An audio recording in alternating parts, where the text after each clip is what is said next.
দেখতেই পাচ্ছেন বন্ধুরা, রান্না করার জন্যে আমি বাগানে চলে যাচ্ছি শাক তুলতে।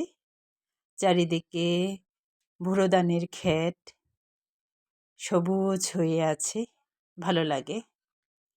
তো আমিও শাক তুলতে গেছি এবং শাক তুলব। তো দেখতেই পাচ্ছেন লাউ গাছ আছে, মিষ্টি কুমড়া গাছও আছে। শাক তুলে নিজে খাই এবং পরিবারের সবাইকেই রান্না করে দেই। রান্নাটা আসলে ধৈর্যের ব্যাপার, খুব ধৈর্য সহকারে রান্না করতে হয়, শাক তুলতে হয়। তো আমার কাছে শাক খুবই ভালো লাগে। লাউটা সাধারণত আমি শাকটা ভাজি করেই খাই, তারপরে আবার শুটকি দিয়েও খাই। এটা আসলে এক এক সময় আমার মুডের উপর ডিপেন্ড করে। যখন মনে হয় শুটকির সাথে খাবো, তখন শুটকির সাথে খাই। আবার যখন মনে করি আজকে ভাজি করে খাবো, তো ভাজি করেই খাই। এভাবেই আসলে গ্রামে টাটকা টাটকা সবজি তুলে খেতে ভালো লাগে।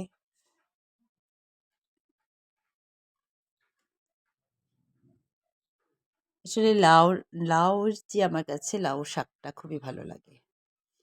সেটা ভর্তা করেই হোক, যে করেই হোক।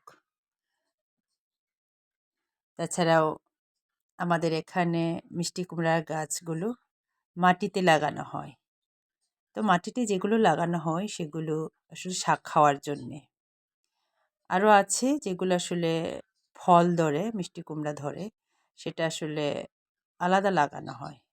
এই গাছগুলো সাধারণত মাটিতে লাগানো হয় শুধুমাত্র শাক খাওয়ার জন্যে।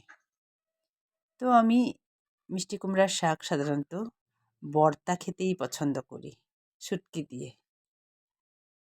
এবং ভাজিও সাধারণত খাই, তবে কম খাই। তবে মিষ্টি কুমড়ার পাতাটা আমার কাছে ভর্তা খুবই ভালো লাগে। আমার কাছে এই জিনিসটা খুবই ভালো লাগে যে আমি সবসময়ই বাড়িতে গেলে আমি নিজে হাতে শাক তুলি, রান্না করি, পরিবারের সবাইকেই রান্না করে খাওয়াই। এটা আসলে আমার কাছে একটা রুটিন হয়ে গেছে। আমার কাছে সবসময় রান্নাবান্নাটা খুবই ভালো লাগে। আমি নিজে রান্না করতেও পছন্দ করি এবং পরিবারের সবাইকেই রান্না করে দিতেও পছন্দ করি।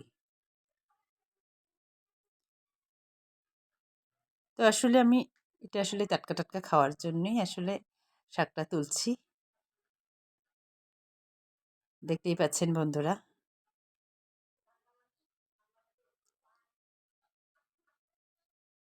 অনেকেই এভাবেই রান্না করে, শুটকির সাথেও রান্না করে, ভাজিও রান্না করে খায়।